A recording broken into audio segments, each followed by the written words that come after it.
சரி, ஓகே. நம்ம என்ன பார்க்க போறோம்னா இந்த கிளாஸ்ல ஐரோப்பிய வருகை.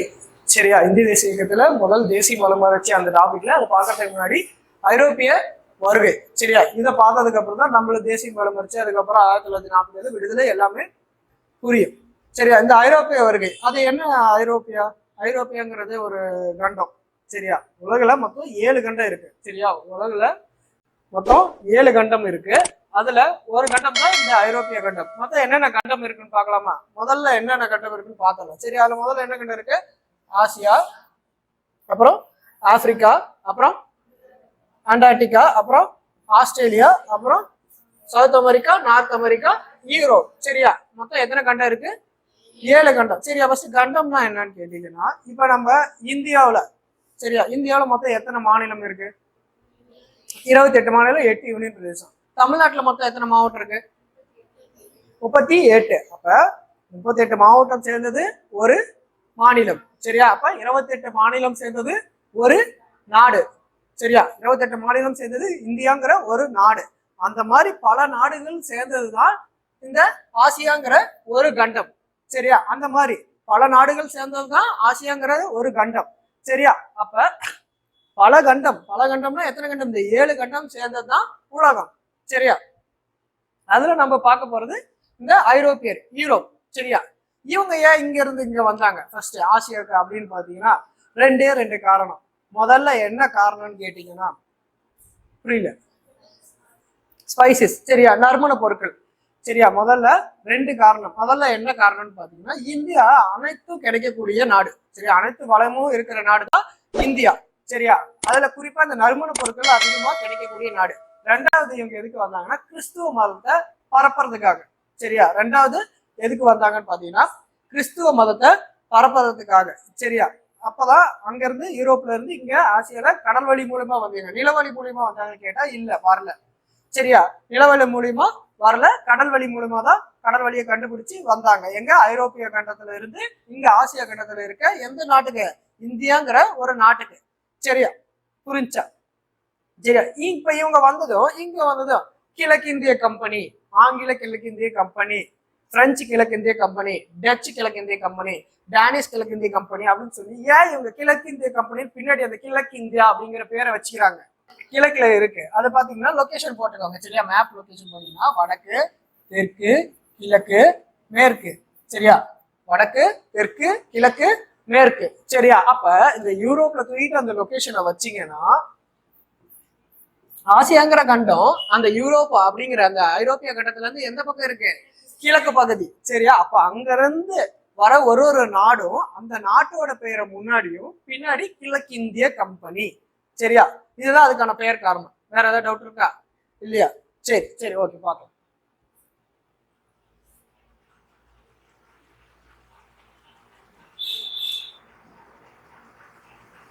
சரி, இந்திய தேசிய இயக்கம் இதோட காலகட்டம் ஃபர்ஸ்ட் நான் நடத்திடுறேன், அதுக்கப்புறம் நீங்க எழுதிக்கோங்க. சரியா, இதோட இந்திய தேசிய இயக்கம் இதோட காலகட்டம்னு பாத்தீங்கன்னா நம்ம 1600 இருந்து 1947 வரைக்கும் பார்க்க போறோம். அதுல முதல்ல பார்க்க போறது ஐரோப்பியர்களோட வருகை தான். சரியா, ஓகே. ஐரோப்பியர் வருகைக்கு 2 காரணம் நம்ம என்ன சொன்ன மாதிரி தான். ஒண்ணு வந்து இந்தியாவில் நறுமண பொருட்கள் அதிகமாக உள்ளது. சரியா, இந்தியாவில நறுமண பொருட்கள் அதிகமாக இருக்கு. முக்கியமா குறிப்பா பாத்தீங்கன்னா பருத்தி, இந்த நறுமண பொருட்கள் இதெல்லாம் என்ன பண்றதுக்காக? ஏற்றுமதி, இங்க இருந்து வாணிபம் செஞ்சு ஏற்றுமதி பண்ணி அவங்க நாட்டுல கொண்டு போய் விற்கிறதுக்காக. ஏன்னா அவங்க நாட்டுல இதுக்கான தேவைகள் ரொம்ப அதிகம். அதுக்கான மூலப்பொருள் இந்த பொருட்கள்லாம் எங்க இருக்கு? நம்ம நாட்டுல இருக்கு. எங்க? இந்தியாவில. சரியா, 2வது காரணம் பாத்தீங்கன்னா 1500 600 காலகட்டத்துல கிறிஸ்துவ பரப்புறதுக்காக அதை ஒரு நோக்கமா வச்சுக்கிட்டு பல நாடுகளை கண்டுபிடிக்கிறதுக்காக ஐரோப்பியர்கள் மேற்கொண்ட முயற்சியில நம்ம இந்தியாவை கண்டுபிடிச்சாங்க. சரியா, இதுதான் காரணம். 2 காரணம் தான் ஐரோப்பியர்கள் வருகைக்கான காரணம் இந்தியாவுக்கு. சரியா, அடுத்து சரி, ஃபர்ஸ்ட் இந்த ஐரோப்பிய வருகை இவங்கெல்லாம் இங்க இருந்து வந்திருக்காங்க.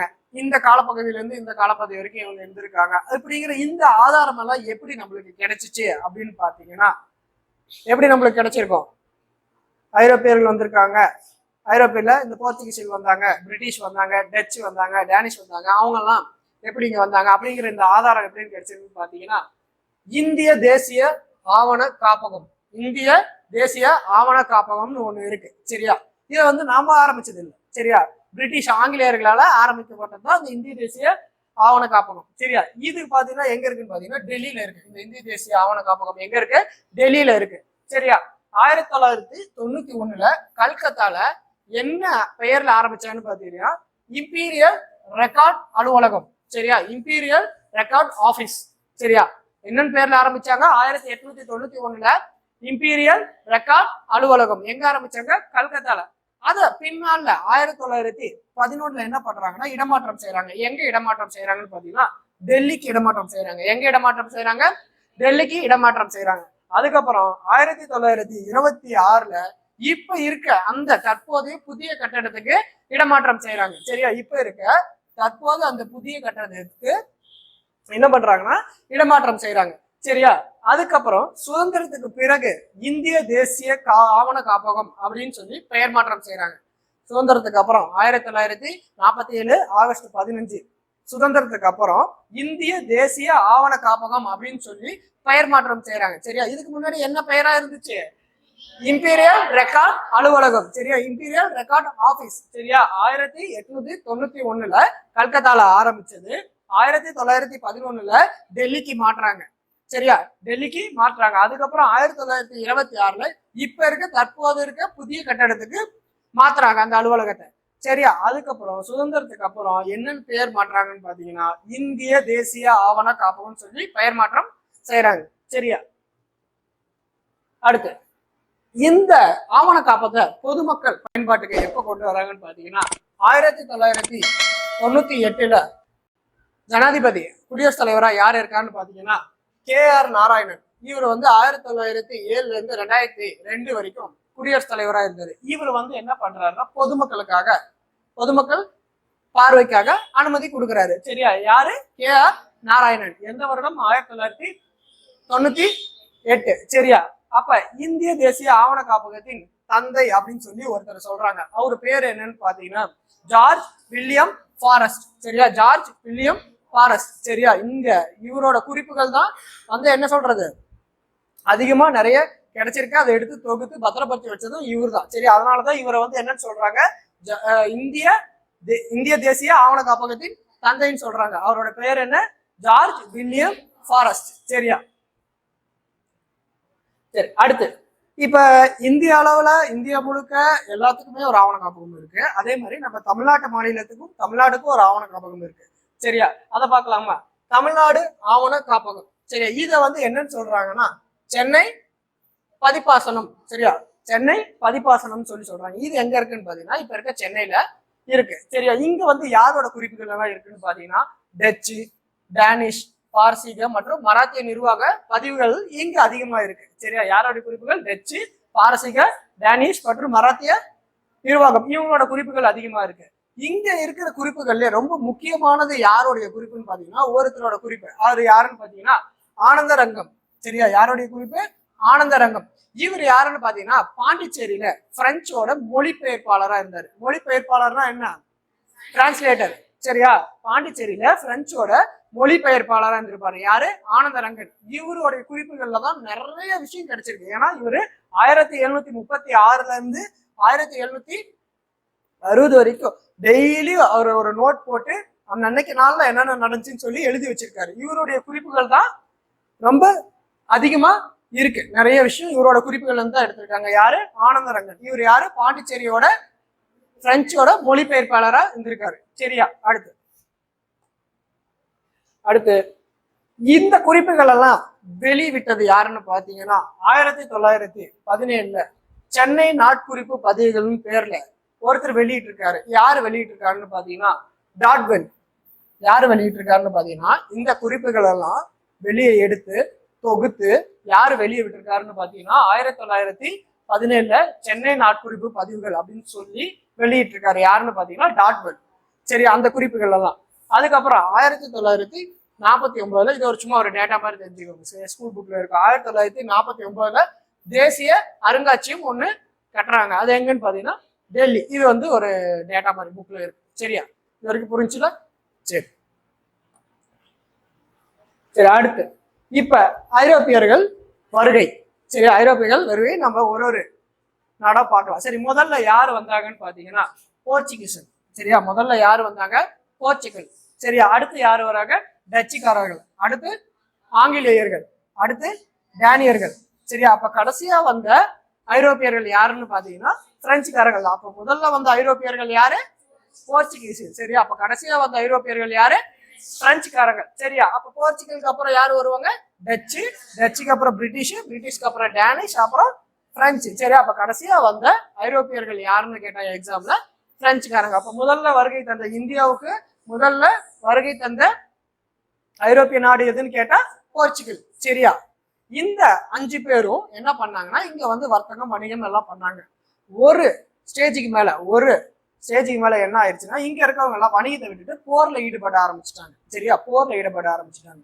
ஒரு சில போர் இருக்கு. அந்த போரின் மூலமா இங்க இந்தியாவில ஆதிக்கம் செலுத்தி 1947 வரைக்கும் இந்த பிரிட்டிஷ் என்ன பண்ணான்னா இந்தியாவை ஆட்சி பண்ண. சரியா. சரி, பொண்ணுன்னா பார்க்கலாமா? சரி, ஓகே. சரி, ஃபர்ஸ்ட் போர்ச்சுகீஸ். சரியா. First Portugal. சரியா. போர்ச்சுகல் கவர்மெண்ட் என்ன பண்றாங்கன்னா 1400, 500 இந்த காலகட்டத்துல போர்ச்சுகீஸ் கவர்மெண்ட் ஒரு அறிக்கையை வெளியிடுறாங்க. சரியா. 1400, 500 காலகட்டத்துல ஒரு அறிக்கையை வெளியிடுறாங்க. அந்த அறிக்கையில என்ன பண்றாங்கன்னா போர்ச்சுகீஸ்ல அங்க இருக்க மக்கள் மாலுமி இவங்க கிட்ட எல்லாம் என்ன சொல்றாங்க, நீங்க போய் வெளியே போயிட்டு கடல் வழி பயணமா போய் பல நாடுகளை கண்டுபிடிங்க. என்ன பண்றாங்க? பல நாடுகளை கண்டுபிடிங்க. அங்க இருக்க நாடுகளை நம்ம வணிகம் பண்ணலாம். பல நாடுகளை கண்டுபிடிங்க. அங்க இருக்க நாடுகளை வணிகம் பண்ணி நம்ம நாட்டை வந்து மேம்படுத்தலாம். அது மட்டும் இல்லாம நம்ம கிறிஸ்துவ மதத்தை பரப்பலாம் அப்படின்னு சொல்லி கடல்ல பயணம் பண்ணுங்க. கடல் மூலியமா போயிட்டு பல நாடுகளை கண்டுபிடிங்கன்னு சொல்லி ஒரு அறிக்கையை விடுறாங்க. அதன் மூலியமா கடல் வழியை கண்டுபிடிக்க மிக ஆர்வமா இருக்காங்க. யாரு? அந்த போர்ச்சுகீஸ்ல இருக்க மக்களும் சரி மாலுமியும் சரி. அப்பதான் என்ன பண்றாங்க? இந்தியாவிற்கான புதிய கடல் வழியை கண்டுபிடிக்கிறாங்க. யாரு? போர்ச்சுகீஸ். சரியா. இந்தியாவுக்கான புதிய கடல் வழியை கண்டுபிடிக்கிறாங்க. அதுல ஒருத்தர் இருக்காரு, முக்கியமான ஒரு ஆள். யாருன்னு பாத்தீங்கன்னா இளவரசர் ஹென்றி. இவரை வந்து மாலுமி ஹென்றின்னு சொல்லுவாங்க. இவர் என்ன பண்ணாருன்னா அங்க இருக்க அந்த மாலுமி மக்கள்கிட்ட எல்லாம் இந்த மாதிரி கடல் வழியை கண்டுபிடிங்க அப்படின்னு சொல்லி என்ன பண்றாருன்னா இவர் ஊக்கப்படுத்துறாரு. சரியா. இவர் என்ன பண்றாரு? ஊக்கப்படுத்துறாரு. ஆனா இவரு வரல. சரியா. இவர் என்ன பண்றாருன்னா அங்க இருக்க மக்கள் கிட்ட ஊக்கப்படுத்துறாரு. நீங்க போய் இந்த மாதிரி கடல் வழியை கண்டுபிடிங்க, போய் பாருங்க, நிறைய நாடுகளை கண்டுபிடிச்சிட்டு வாங்க அப்படின்னு சொல்லி ஊக்கப்படுத்துறாரு.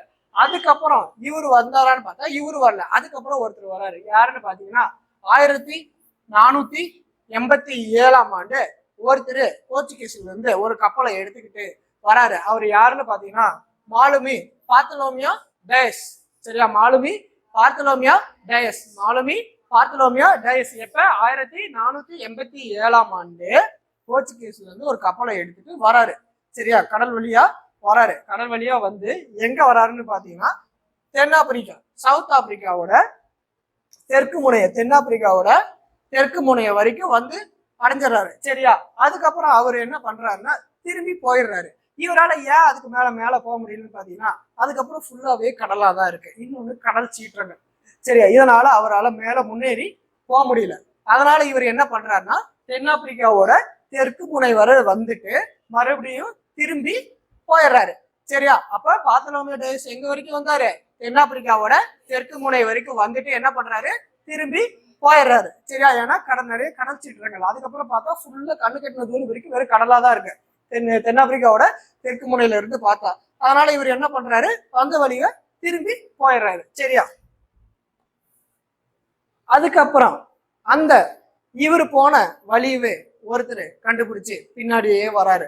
அவர் யாருன்னு பாத்தீங்கன்னா வாஸ்கோட காமா. சரியா. அவர் யாரு? Vasco da Gama. இவர் என்ன பண்றாருன்னா இவரும் யாரு? பார்த்தலோமியோ டயஸ் அந்த வழியிலேயே வந்து எங்க வராருன்னா தென்னாப்பிரிக்காவோட தெற்கு முனையை வந்து அடைஞ்சிடுறாரு. அப்ப தென்னாப்பிரிக்கால இந்த மொசம்பிக் அப்படின்னு சொல்லி ஒரு பகுதி இருக்கு. அந்த பகுதிக்கு போறாரு.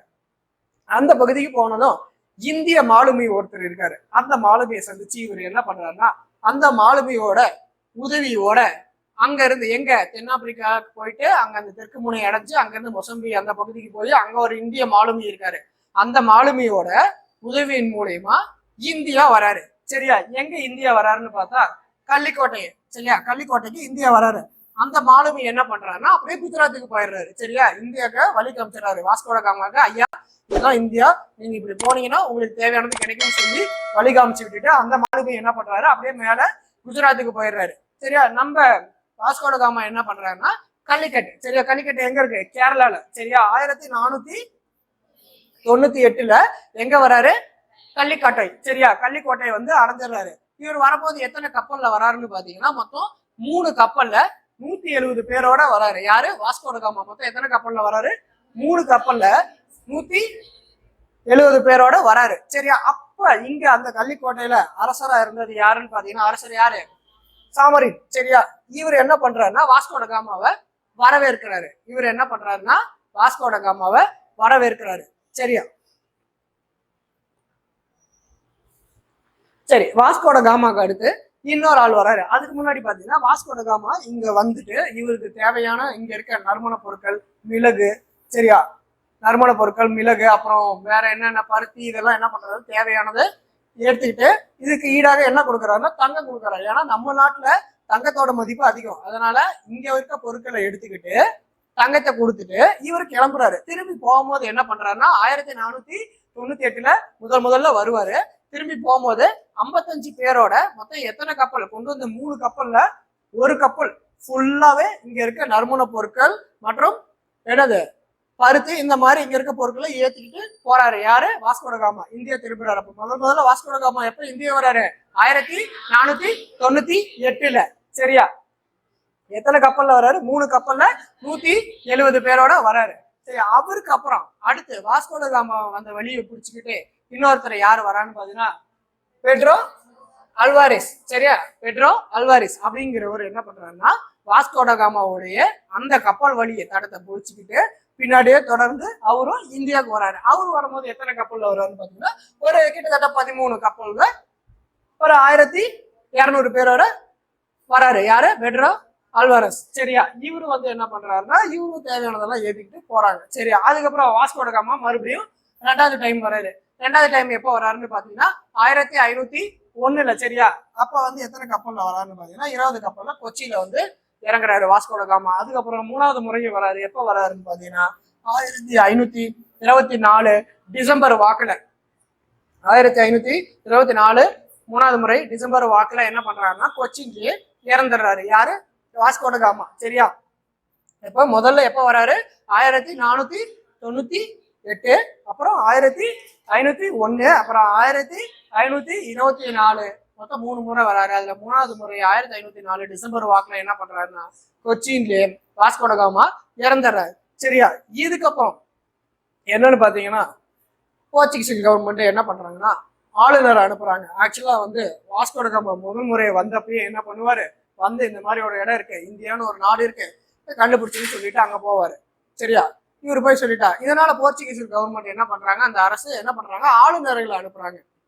ஆளுநர்களை அனுப்பி நம்மளோட வர்த்தக மையத்தை பாத்துக்கிறதுக்காகவும் அங்க அவங்களோட வர்த்தக மையத்தை நிறுவனத்துக்காகவும் ஆளுங்களை அனுப்புறாரு, சரியா. ஆளுங்களை எல்லாம் ஆளுநர், சரி. அதுல முதல்ல 3 பேர் வந்திருப்பாங்க, 3 ஆளுநர் வந்திருப்பாங்க. அதுல 3 பேரையும் பார்க்கலாம், சரி. அப்ப முதல்ல வந்த ஆளுநர் யாருன்னு பாத்தீங்கன்னா பிரான்சிஸ்கோ டி அல்மைடா, சரியா. முதல்ல வந்த ஆளுநர் யாருன்னு பாத்தீங்கன்னா பிரான்சிஸ்கோ டி அல்மைடா. இவரோட காலம் பாத்தீங்கன்னா 1505 இருந்து 1509, சரியா. அடுத்து யாருன்னு பாத்தீங்கன்னா அல்போன்சா டி அல்புகர், சரியா. அடுத்து யாருன்னு பாத்தீங்கன்னா அல்போன்சா டி அல்புகர். இவருடைய காலம் பாத்தீங்கன்னா 1509 இருந்து 1515 வரைக்கும், சரியா.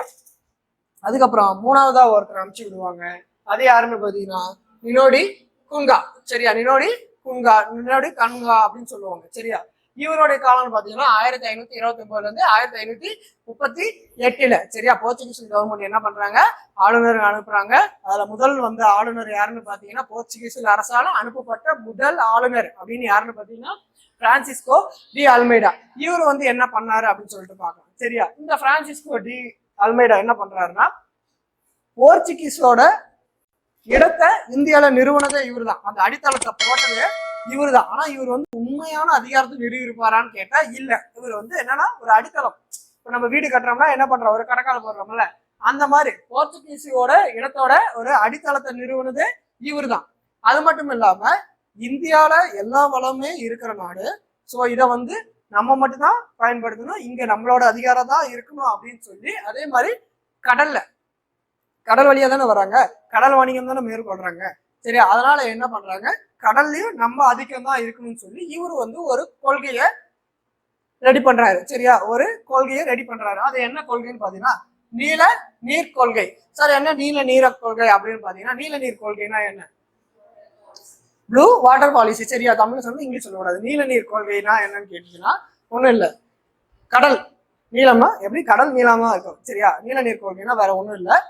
போர்ச்சுகீஸில் அந்த அரசை தவிர, அந்த ஐரோப்பிய நாட்டுல அந்த அரசை தவிர மீதி வேற எந்த நாட்டை சேர்ந்த கப்பலோ இல்ல மாலுமிகளோ அந்த கடல் வழியா இங்க இந்தியாவுக்கு வந்தா அவங்களை அங்கேயே தடுத்து சுட்டு அவங்கள துரத்துறதா அந்த நீல நீர் கொள்கை. சரியா, அவங்கள இந்தியாவுக்கு வரவிடாம பண்றது. சரியா, சுட்டு அவங்க கூட சண்டை போட்டு அவங்கள துரத்துறது. சரியா, இதன் மூலமா இவங்க வந்து இங்க அதிகாரத்தை செலுத்தலாம் அப்படின்னு சொல்லி நினைச்சாரு. யாரு? Francisco de Almeida. சரியா, அதுக்கப்புறம் என்ன நடக்குதுன்னா, இங்க இருக்க இந்தியால இருக்க 2 சுல்தான் கூட சண்டை நடக்குது. யாருன்னா பிஜப்பூர் மற்றும் குஜராத் சுல்தான் கூட போர்ச்சுகீசியர்களுக்கும் என்ன பண்றாங்க, சண்டை நடக்குது. ஏன்னா இங்க வந்து இவங்களுடைய வழக்கு சுரண்டுறதுனால, இவங்களோட இடத்த பிடிச்சதுனால இவங்களுக்கு கொஞ்சம் என்ன முரண்பாடு ஏற்படுது. யாருக்கும்? பிஜப்பூர் மற்றும் குஜராத் சுல்தான் என்ன பண்றாங்கன்னா போர்ச்சுகீசியருக்கு எதிராக என்ன பண்றாங்க, சண்டையில ஈடுபடுறாங்க. அந்த சண்டை எங்க நடக்குதுன்னா சாவல் அப்படிங்கிற ஒரு இடத்துல நடக்குது. அந்த இடத்துல இந்த முதல்ல வந்த ஆளுநர் யாரு? Francisco de Almeida. அல்மைடாவோட மகன் வந்து கொல்லப்படுறாரு. சரியா, மகன் வந்து கொல்லப்படுறாரு. இதனால கோபம் கொண்ட அல்மைடா என்ன பண்றாருன்னா,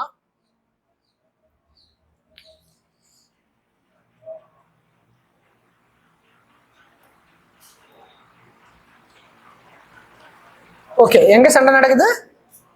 சாவல் அப்படிங்கிற அந்த பகுதியில நடக்குது. யார் யாருக்கு? பிஜப்பூர் மற்றும் குஜராத்தோட சுல்தானுக்கும் போர்ச்சுகீஸ் இருக்கும். இந்த சண்டையில என்ன நடக்குதுன்னா அல்மைடாவோட மகன் கொல்லப்படுறாரு. இதனால அல்மைடா என்ன பண்றாருன்னா டையூல அந்த சுல்தான்கள், முஸ்லீம் சுல்தான்களோட கூட்டுப்படையை தோற்கடிக்கிறாரு. யாரு? அல்மைடா. இதனால டையூ டாமன் இருக்குல்ல, அந்த பகுதியில மறுபடியும் ஒரு சண்டை நடக்குது. அந்த சண்டையில முஸ்லீம்களோட கூட்டுப்படையை என்ன பண்றாருன்னா தோற்கடிக்கிறாரு. யாரு? அல்மைடா. சரியா, அல்மைடா தோற்கடிக்கிறாரு. அதுக்கப்புறம் என்ன பண்றாருன்னா போர்ச்சுகீசியர் ஆசியால கப்பற்படை மேலாண்மைய கேக்குறாங்க. சரியா, இதுதான் அல்மைடாவோட வரலாறு. சரியா, அடுத்த இரண்டாவதா ஒரு ஆளுநர். இதுதான் அல்மைடாவோட வரலாறு. புரிச்சா இல்லையா? அடுத்து இரண்டாவதா ஒரு ஆளுநர். முதல்ல யார் அனுப்புனா? Francisco de Almeida. அடுத்து ரெண்டாவது யாருன்னு பாத்தீங்கன்னா அல்போன்சா டி அல்புகர். சரியா, அல்போன்சா டி அல்புகர். இவரு வந்து போர்ச்சுகீசியோட அதிகாரத்தை உண்மையில் நிறுவியவரே இவர் தான். சரியா, இங்க இந்தியாவுல போர்ச்சுகீசியரோட அதிகாரத்தை உண்மையிலேயே நிறுவனது இவர் தான். யாரு?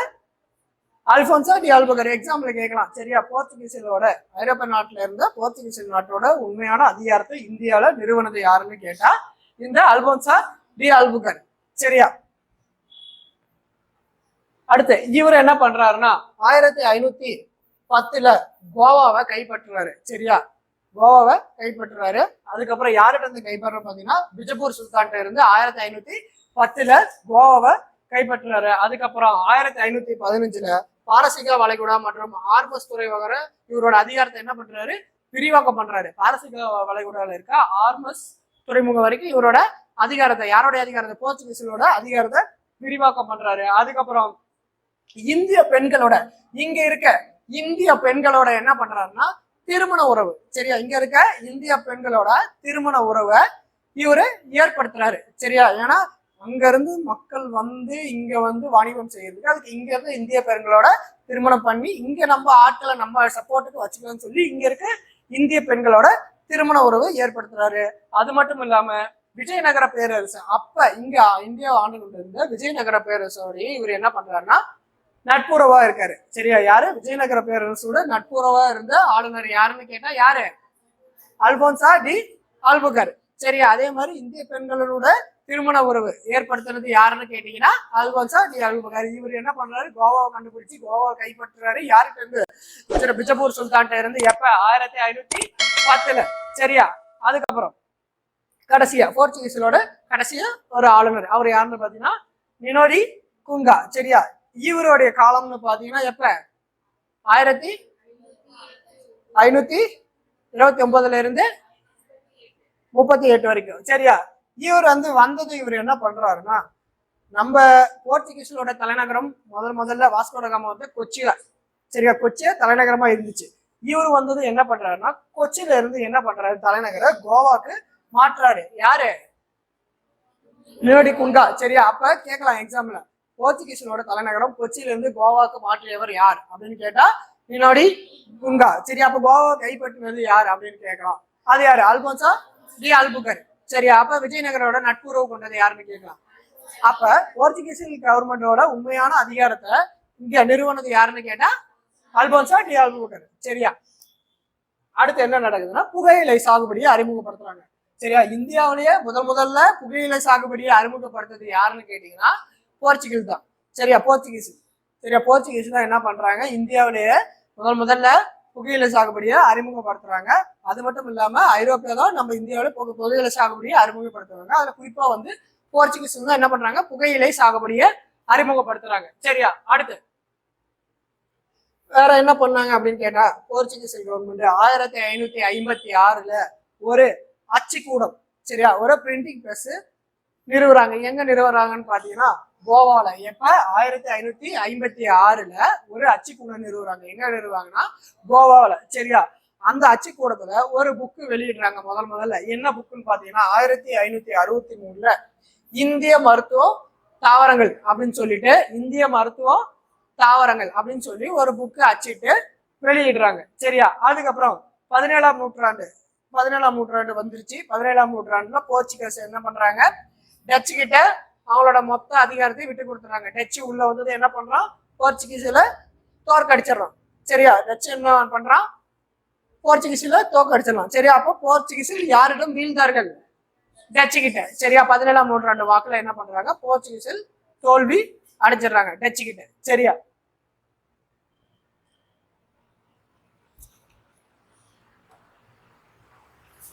சரி, ஓகே. அடுத்து நாம பார்க்க போறது டச்சுக்காரர்கள், டச்சு கிழக்கிந்திய கம்பெனி. சரியா, இந்த டச்சு கிழக்கிந்திய கம்பெனி எப்படி நிறுவுறாங்கன்னு பாத்தீங்கன்னா 1602 நெதர்லாந்து ஐக்கிய கிழக்கு கம்பெனின்னு சொல்லி ஒண்ணு ஆரம்பிக்கிறாங்க. சரியா, 1602 நெதர்லாந்து ஐக்கிய கிழக்கிந்திய கம்பெனின்னு ஒண்ணு ஆரம்பிக்கிறாங்க. இவங்க வந்து பாத்தீங்கன்னா 1505 முதல்ல எங்க வராங்கன்னா மசூலிப்பட்டினத்துக்கு வராங்க. மசூலிப்பட்டினத்தை வந்து அங்க ஒரு வர்த்தக மையத்தை நிறுவுறாங்க. யாரு? டச்சு கிழக்கிந்திய கம்பெனி.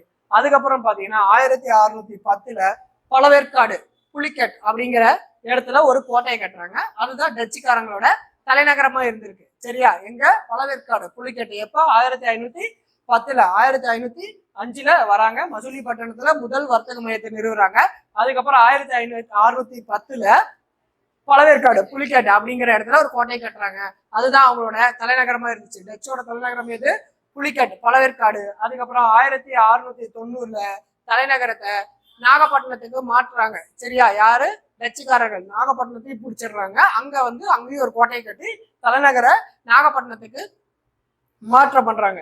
சரி, அதுக்கப்புறம் என்ன பண்றாங்கன்னா 1795 இவங்களோட முழுமையான எல்லாத்தையுமே வெளியேற்றம் செஞ்சிடறாங்க. என்னன்னா டச்சுக்காரங்க இந்தியா விட்டு போயிடுறாங்க. அது ஏன் இந்தியா விட்டு போயிடுறாங்கன்னா 1759 ஆக்சுவலா பிரிட்டிஷ் 1600 வந்துருவான். 1759 ஒரு போர் நடக்கும். என்ன போர்னு பாத்தீங்கன்னா பேட்டில் ஆஃப் பெட்ரா. சரியா, பெட்ரா போர் அப்படிங்கிற ஒரு போர் நடக்கும். இந்த போர் வந்து என்ன யார் யாருக்கு நடக்கும்னு பாத்தீங்கன்னா டச்சுக்கும் பிரிட்டிஷ்க்கும் நடக்கும். இந்த போர்ல என்ன பண்ணுவான், பிரிட்டிஷ் ஜெயிச்சிடுவோம். சரியா, எப்ப? 1759 பிரிட்டிஷ் என்ன பண்ணுவான், ஒரு போர் நடக்கும். எங்க நடக்கும்னா பேட்டில் ஆஃப் பெட்ராங்கிற அந்த இடத்துல ஒரு போர் நடக்கும். யார் யாருக்கு நடக்கும்னா டச்சுக்கும் மற்றும் பிரிட்டிஷ்க்கு நடக்கும். அதுல என்ன பண்ணுவாங்கன்னா பிரிட்டிஷ் ஜெயிச்சிருவான். இதனால என்ன பண்ணுவான், டச்சு அவனுடைய முழுமையா அவனோட அதிகாரத்தை வெளியேற்றிட்டு போயிருவான். சரியா, எப்ப போவான்? 1795 ஃபுல்லாமே வெளியே போயிருவான். யாரு? டச்சு. சரியா, சரி, ஓகே. அடுத்து பிரிட்டிஷ். சரியா, அடுத்து யாரு? ஆங்கிலேயர்கள். இவங்களை பத்தி தான் நம்ம கொஞ்சம் டீடெயிலா பார்க்க வேண்டியது இருக்கு. ஏன்னா 1947 இந்திய தேசிய இயக்கத்திலேயே கடைசி வரைக்கும் இவங்க கூட இருப்போம். சரியா, அடுத்து நம்ம பார்க்க போறது ஆங்கிலேயர்கள். ஆங்கிலேயர்கள் வர்த்தக மையம் எப்படி ஆரம்பிச்சாங்கன்னு பாத்தீங்கன்னா இங்கிலாந்து ராணியான எலிசபெத் என்ன பண்றாங்கன்னா 1600 டிசம்பர் ஆன் பண்ணியாச்சா? சரி, அப்ப ஆங்கிலேயர் என்ன பண்றாங்க, முதல்ல வராங்க 1608. சரி, ஓகே. 1608 ஜஹாங்கீர் அவைக்கு ஒரு ஆங்கிலேயர் வர்றாரு. அவர் யாருன்னு பாத்தீங்கன்னா வில்லியம் ஹாக்கின்ஸ். இவர் வந்து என்ன பண்றாருன்னா சூரத் நகர்ல, இங்க இந்தியால சூரத் நகர்ல ஒரு வணிக மையத்தை நிறுவனத்துக்காக அனுமதி கேட்கிறாங்க. ஆனா அவர் வந்து அனுமதி கொடுக்கல. ஜஹாங்கீர் வந்து அனுமதி கொடுக்கல. ஏன்னா இங்க ஏற்கனவே முன்ன ஒருத்த வந்தா, யாரு? போர்ச்சுகீஸ். முதல்ல போர்ச்சுகீஸ். அவன் தான் வந்து பெரிய ஆளு.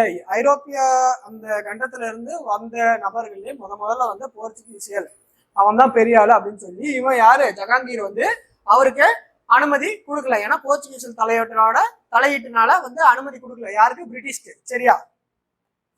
அப்பதான் ஒரு விஷயம் நடக்குது. என்ன நடக்குதுன்னா, சூரத்ல கடற்படை போர் ஒன்று நடக்குது. கப்பற்படை போர் ஒன்று நடக்குது. எங்க? சூரத் கடல்ல, சூரத்துல பக்கமா கடற்கரையில ஒரு கப்பற்படை போர் நடக்குது. அந்த போர்ல என்ன பண்றாங்கன்னா, ஆங்கில தளபதியான தாமஸ் பெஸ்ட் என்ன பண்றாருன்னா போர்ச்சுகீசிய கப்பற்படையை தோற்கடிச்சிடுறாரு. தாமஸ் பெஸ்ட் என்ன பண்றாரு? போர்ச்சுகீசிய கப்பற்படையை தோற்கடிச்சிடறாரு. எங்க? சூரத் பக்கமா ஒரு கடற்போர்ல என்ன பண்றாருன்னா, இந்த தாமஸ் பெஸ்ட் யாரு? ஆங்கில கப்பற்படை தளபதி. அவர் என்ன பண்றாருன்னா சூரத் அருகில போர்ச்சுகீசிய கப்பற்படை தளபதியை என்ன பண்றாரு? தோற்கடிச்சிடறாரு. இதை பார்த்து ஜஹாங்கீருக்கு என்ன பண்றாங்கன்னா ரொம்ப சந்தோஷமாயிருச்சு. சரியா? இதை பார்த்து ஜஹாங்கீர் என்ன பண்றாங்கன்னா ரொம்ப சந்தோஷமாயி ஆங்கிலேயருக்கு சூரத்துல ஒரு வணிக மையத்தை கட்டுறதுக்கு அனுமதி கொடுக்குறாங்க. ஆனா கட்டல, அனுமதி மட்டும் வழங்குறாரு. சரியா? இப்ப இங்க இன்னொரு கேள்வி. முதல் பிரிட்டிஷ் நபர், சரியா, இந்தியாவுக்கு வந்த முதல் பிரிட்டிஷ் நபர் அப்படின்னு யாருன்னு கேட்டா ஹாக்கின்ஸ், வில்லியம் ஹாக்கின்ஸ். சரியா? அதே தூதர், அம்பாஸ்டர், முதல் அப்படின்னு அம்பாஸ்டர் யாருன்னு பாத்தீங்கன்னா தாமஸ் ரோ. இந்த தாமஸ் ரோ என்ன பண்றாருன்னா 1615 என்ன பண்றாருன்னா இந்தியா வராரு. சரியா? வந்து இங்கேயே 3 வருஷம் தங்கி ஜஹாங்கீர்கிட்ட அனுமதி வாங்கி 3 இடத்துல வணிக மையத்தை நிறுவுறாரு. எங்கெங்கன்னு பாத்தீங்கன்னா ஆக்ரா, அகமதாபாத், புரோச். சரியா? இந்த 3 இடத்துல என்ன பண்றாரு? அனுமதி வாங்கி வணிக மையத்தை நிறுவிட்டு போயிடுறாரு. யாரு? Thomas row. இவர் யாரு? தூதர். சரியா?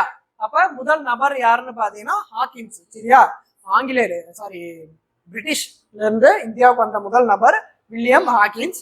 தூதர் யாருன்னு பாத்தீங்கன்னா தாமஸ் ரோ. இவர் 1615 இந்தியா வராரு. வந்து 3 வருடம் இங்கேயே தங்கி 3 இடங்கள்ல என்ன பண்றாருன்னா வணிக மையத்தை நிறுவிட்டு போறாரு. எங்க? ஆக்ரா, அகமதாபாத், புரோச். சரியா? அதுக்கப்புறம் பிரிட்டிஷ் வேற என்ன பண்ணாங்கன்னு கேட்டீங்கன்னா 1639 சந்திரகிரியோட மன்னர் இருக்காரு. அவர் பேர் என்னன்னா சென்னப்ப நாயக்கர். சரியா? சந்திரகிரி மன்னர் அவரோட பேர் என்ன பண்ணுவாருன்னா சென்னப்ப நாயகர். அந்த சென்னப்ப நாயர்கிட்ட பிரான்சிஸ் டே, இந்த பிரான்சிஸ் டே அப்படிங்கிற ஒரு ஆங்கில வணிகர் என்ன பண்றாருன்னா மெட்ராஸ், சரியா, மெட்ராஸை குத்தகைக்கு வாங்கிடுறாரு. யாரு? ஆங்கில வணிகர்கள் என்ன பண்றாருன்னா மெட்ராஸை குத்தகைக்கு வாங்கிறாரு. யாரு? பிரான்சிஸ் டே என்ன பண்றாரு? ஆங்கில வணிகர் மெட்ராஸை குத்தகைக்கு வாங்கிறாரு. சரியா? அப்ப அங்க மெட்ராஸ்ல என்ன பண்றாங்கன்னா பிரிட்டிஷ் ஃபர்ஸ்ட் ஒரு கோட்டையை கட்டுறாங்க. என்ன கோட்டை கட்டுறாங்கன்னா புனித ஜார்ஜ் கோட்டை. சரியா? இந்த புனித ஜார்ஜ் கோட்டை தான் பிரிட்டிஷ் கட்டின முதல் கோட்டை இந்தியாவில். சரியா? இப்ப அந்த புனித ஜார்ஜ் கோட்டை என்னவா இருக்கு? நம்ம தமிழ்நாடு அரசோட தலைமை செயலகமா செயல்பட்டு வருது. சரியா? அது யாரு கட்டினதுன்னு பாத்தீங்கன்னா இந்த பிரான்சிஸ் டே. சரியா? முதல்ல கோவால ஒரு கல்லூரியுமே இவரு தான் கட்டியிருப்பாரு. யாரு? பிரான்சிஸ் டே தான். சரியா? அடுத்து முதல்ல எங்க வாங்கினாங்க? சென்னப்ப நாயக்கர். சரியா? சென்னப்ப நாயக்கர் கிட்ட என்ன வாங்குறாரு? சென்னையை வாங்கிடுறாங்க. அதுக்கப்புறம் மேல பம்பாயில சூரத் பகுதியை அனுமதி வணிக மையத்தை வாங்கி வணிக மையத்தை நிறுவிட்டாங்க. அடுத்து வந்து கல்கத்தா. சரியா? கல்கத்தாலையும் ஒரு கோட்டையை கட்டுறாங்க. அங்க எப்படி கோட்டையை கட்டுறாங்கன்னு பாத்தீங்கன்னா இங்கிலாந்து மன்னரான 2ஆம் சார்லஸ், இங்கிலாந்தோட மன்னர் 2ஆம் சார்லஸ் இவர் என்ன பண்றாருன்னா போர்ச்சுகீசியோட இளவரசி கேத்தரின் அப்படின்னு சொல்லி ஒருத்தங்க இருக்காங்க. அவங்கள என்ன பண்றாங்கன்னா அவரு திருமணம் பண்ணிடுறாரு. போர்ச்சுகீஸ் இளவரசியான கேத்தரினை திருமணம் பண்ணிடுறாங்க. இதனால என்ன பண்றாங்கன்னா போர்ச்சுகீசிய மன்னர் என்ன பண்றாருன்னா பம்பாய் பகுதியை சீரா கொடுத்துட்றாரு, வரதட்சணையா கொடுத்துறாரு. யாருக்குன்னா இங்கிலாந்து மன்னர் 2ஆம் சார்லஸ்க்கு என்ன பம்பாய் தீவை சீரா கொடுத்துட்றாரு. சரியா இந்த பம்பாய் தீவை அந்த இங்கிலாந்து மன்னர் என்ன பண்றாருன்னா 1668 ஆங்கில கிழக்கிந்திய கம்பெனிக்கு குத்தகை விடுறாரு. சரியா என்ன பண்றாரு, முதல்ல சென்னை பகுதியை குத்தகை வாங்கிடுறாங்க. யாரு? ஆங்கில கிழக்கிந்திய கம்பெனி.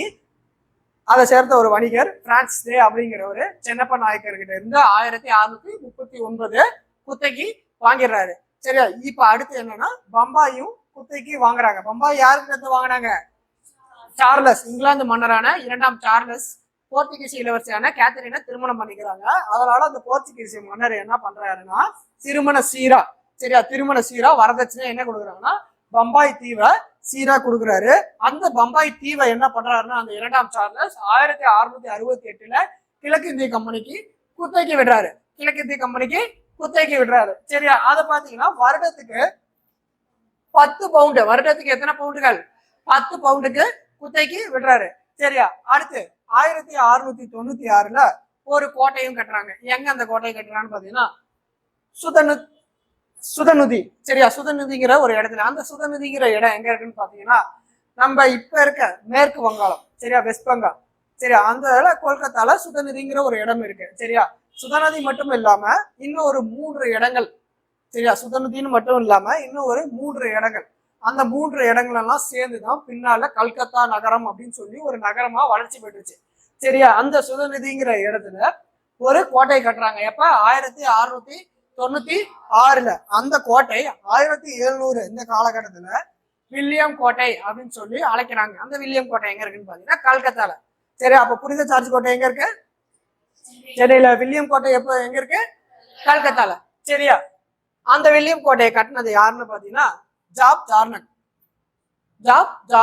இவர் தான் வந்து அந்த வில்லியம் கோட்டையை கட்டுறாரு. ஆக்சுவலா சுதநதியில ஒரு கோட்டை கட்டப்பட்டது. அது யாரால கட்டப்பட்டதுன்னா ஜாப் ஜார்னகர்களால் கட்டப்பட்டது. எப்ப? 1696 1700 வில்லியம் கோட்டை என அழைச்சாங்க. இந்த மாதிரி பிரிட்டிஷ் என்ன பண்றாங்க, நாட்டோட முக்கிய பகுதிகளில் இடத்த குத்தகைக்கு வாங்கி கோட்டைகளை கட்டி அவங்களோட வணிக மையத்தை ஸ்ட்ராங்கா போட ஆரம்பிச்சுட்டாங்க. சரியா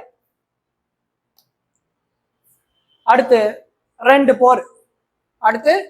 போர் நடக்குது. இந்த போரின் மூலமா என்ன பண்றாங்கன்னா பிரிட்டிஷ் அவங்களோட உண்மையான அதாவது ஆங்கில கிழக்கிந்திய கம்பெனி அவங்களோட உண்மையான அரசியல் அதிகாரத்தை இங்க நிறுவுறாங்க.